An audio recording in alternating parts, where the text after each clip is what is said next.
السلام علیکم defence ایورڈز friends, idea weekly میں ہم آپ کے ساتھ کرغزستان کی طرف سے ترکی سے ڈرونز کی ایکوزیشن پر بات کریں گے۔ پاکستان نیوی کی چین کی نیوی کے ساتھ سی گارڈین سیریز کی ایکسرسائز سمیت ہفتہ بھر کی اہم خبریں آپ کے ساتھ شیئر کی جائیں گی۔ So let's start.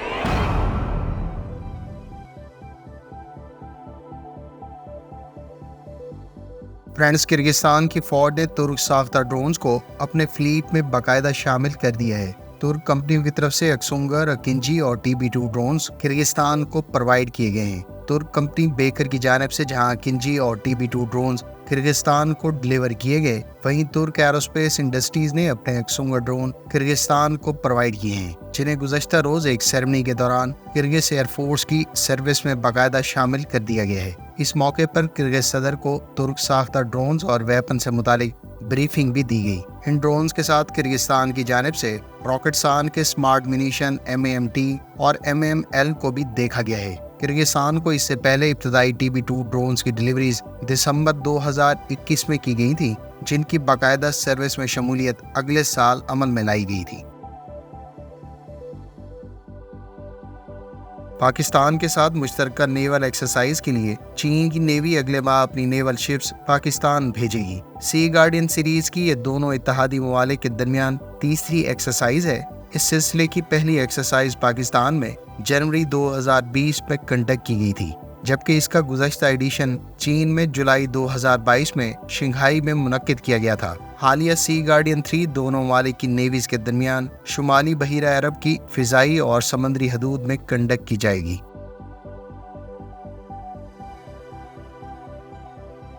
فرینڈز، فلیپینز کے بارے میں اطلاعات ہیں کہ وہ انڈیا کے ساتھ مزید براموس کروز میزائل کی ایکوزیشن پر غور کر رہا ہے۔ فلیپینز نے اس سے پہلے روس اور انڈیا کے کنسورشیم کے تحت تیار کیے جانے والے براموس کروز میزائل سے متعلق انڈیا سے معاہدہ 2022 میں طے کر چکا ہے۔ تاہم اب فلیپینز کی جانب سے اپنے کوسٹل ڈیفنس کو مزید اسٹرینتھن کرنے کی غرض سے مزید براموس کروز میزائل ایکوائر کیے جائیں گے۔ میڈیا رپورٹس کے مطابق فلیپینز کی مسلح افواج کی جانب سے تقریباً 3 براموس بیٹریز کی ایکوزیشن پر غور کیا جا رہا ہے، تاکہ وہ اپنی کوسٹل ڈیفنس اور کوریج ایریا کو مزید اسٹرینتھن کرنے کے حوالے سے گیپس کو فل کر سکے۔ فلیپینز کی جانب سے 2022 میں انڈیا سے 3 براموس کروز میزائل کی بیٹریز ایکوائر کی گئی تھی، جس کی مالیت اس وقت $370 ملین سے زائد بتائی گئی تھی۔ براموس کروز میزائل کا شمار medium range supersonic ram jet cruise missiles میں ہوتا ہے اور اس کو سب مرینز کے علاوہ شپس، ایئر کرافٹ اور لینڈ پلیٹ فارم سے لانچ کیا جا سکتا ہے۔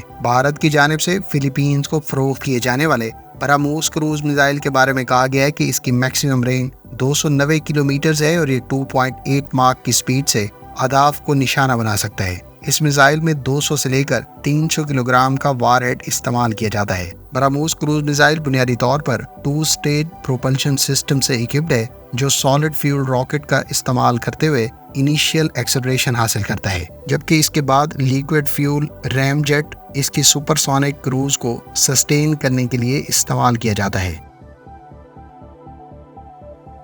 فرینڈز، پاکستان کی جانب سے Ababeel surface to surface missile کا کامیاب تجربہ کیا گیا ہے۔ مقامی سطح پر تیار کیے جانے والے اس بیلسٹک میزائل کی خاص بات یہ ہے کہ یہ ملٹیپل انڈیپینڈنٹ ری اینٹی وہیکل ٹیکنالوجی کا استعمال کرتے ہوئے کئی وار ہیڈز کو مختلف نوعیت کے اہداف پر گرانے کی صلاحیت رکھتا ہے۔ ابابیل میزائل کے حالیہ ٹیسٹ کے بارے میں کہا گیا ہے کہ اس کا بنیادی مقصد ملٹیپل انڈیپینڈنٹ ری اینٹری وہیکل ٹیکنالوجی کو ری ویلیڈیٹ کرنا اور اس کی ڈیزائن پرفارمنس کو جانچنا تھا۔ خیال رہے کہ Ababeel surface to surface ballistic missile کی گزشتہ ٹیسٹ کے دوران رینج 2200 کلومیٹر بتائی گئی تھی، تاہم حالیہ ٹیسٹ میں اس کی رینج ڈسکلوز نہیں کی گئی۔ ابابیل بیلسٹک میزائل کا اس سے پہلے ٹیسٹ اب سے تقریباً 7 سال پہلے 24 جنوری 2017 کو کنڈکٹ کیا گیا تھا۔ حالیہ کامیاب ٹیسٹ پر صدر پاکستان اور chairman joint chief of staff committee کی جانب سے اسٹریٹجک آرگنائزیشنز اور اس پروجیکٹ پر کام کرنے والے اداروں کو مبارکباد دی گئی ہے۔ فرینڈز، پاکستان کا مقامی سطح پر تیار کیے جانے والا Ababeel surface to surface ballistic missile بنیادی طور پر ایک 3 stage solid fuel medium range ballistic missile ہے، اور یہ پاکستان کے دیگر بلسٹک میزائل جیسا کہ شاہین 2 اور شاہین 3 سے کافی حد تک بیسک ڈیزائن کے حوالے سے مماثلت رکھتا ہے۔ اس میزائل پر کنونشنل کے علاوہ نیوکلیئر وار ہیڈ کو کیری کیا جا سکتا ہے۔ فرینڈز، ملٹیپل انڈیپینڈنٹ ری اینٹری وہیکل یعنی مرو ٹیکنالوجی کی بدولت بلسٹک میزائلز نہ صرف اسٹریٹجک فورسز کو فرسٹ اسٹرائک کیپیبلٹی فراہم کرتے ہیں بلکہ یہ دشمن کے میزائل ڈیفنس سسٹم کو بھی مات دیتے ہوئے کئی طرح کے اہداف کو ایک ہی وقت میں نشانہ بنانے کی صلاحیت فراہم کرتے ہیں۔ مرو ٹیکنالوجی پر بیسڈ ابابیل کروز میزائل کی بدولت نہ صرف پاکستان کی strategic force command collateral damage کو ریڈیوس کر سکے گی بلکہ اس کی بدولت دشمن کے اینٹی بلسٹک میزائل کو بھی شکست دیتے ہوئے میزائل بیسز اور سائلوز کے علاوہ کئی طرح کے ٹارگٹس کو پن پوائنٹ ایکوریسی سے نشانہ بنایا جا سکتا ہے۔ ابابیل ballistic missile total 1500 kilo gram کا وار ہیڈ کیری کر سکتا ہے، لہٰذا اس کو بوقت ضرورت یا تو 500 کلو گرام وزنی 3 وار ہیڈز یا پھر 5 مختلف وار ہیڈز جن میں سے ہر ایک 300 کلو گرام وزنی ہے اس سے، یا پھر 8 185 کلو گرام وزنی وار ہیڈ سے لیس کیا جا سکتا ہے۔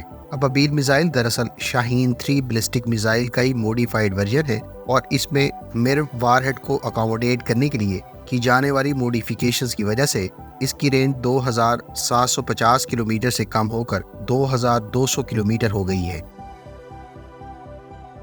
فرینڈز، لیٹویا کی منسٹری آف ڈیفنس نے اعلان کیا ہے کہ وہ امریکہ سے 4 MD-530F لائٹ گن شپ ہیلی کاپٹرز ایکوائر کرے گی۔ لیٹویا اس سے پہلے ہی سیکورسکی کی تیار کردہ 4 U-860M بلیک ہاک ہیلی کاپٹرز ایکوائر کر چکی ہے اور ان ہیلی کاپٹر سے سوویت ساختہ Mi-17 ہیلی کاپٹر کو ریپلیس کیا گیا ہے جو اس سے پہلے یوکرین کو پرووائڈ کیے جا چکے ہیں۔ MD ہیلی کاپٹر 5 بلیڈ 4 پیسنجر رکھنے والا سنگل انجن ہیلی کاپٹر ہے اور یہ ٹروپس کی ایئر سپورٹ کی غرض سے استعمال میں لایا جاتا ہے۔ یہ نہ صرف close range air support provide کر سکتا ہے بلکہ یہ آرمی پرسنل کے لیے combat search and rescue operations, اس کے علاوہ ٹیکنیکل ریکانیسنس کے علاوہ ٹرانسپورٹ مقاصد کے لیے بھی بوقت ضرورت استعمال کیا جا سکتا ہے۔ خیال رہے کہ MD-530F ہیلی کاپٹر اس سے پہلے بڑی تعداد میں امریکہ کی جانب سے افغان آرمی کو بھی پرووائڈ کیے گئے تھے جو اب طالبان کے زیر استعمال ہیں۔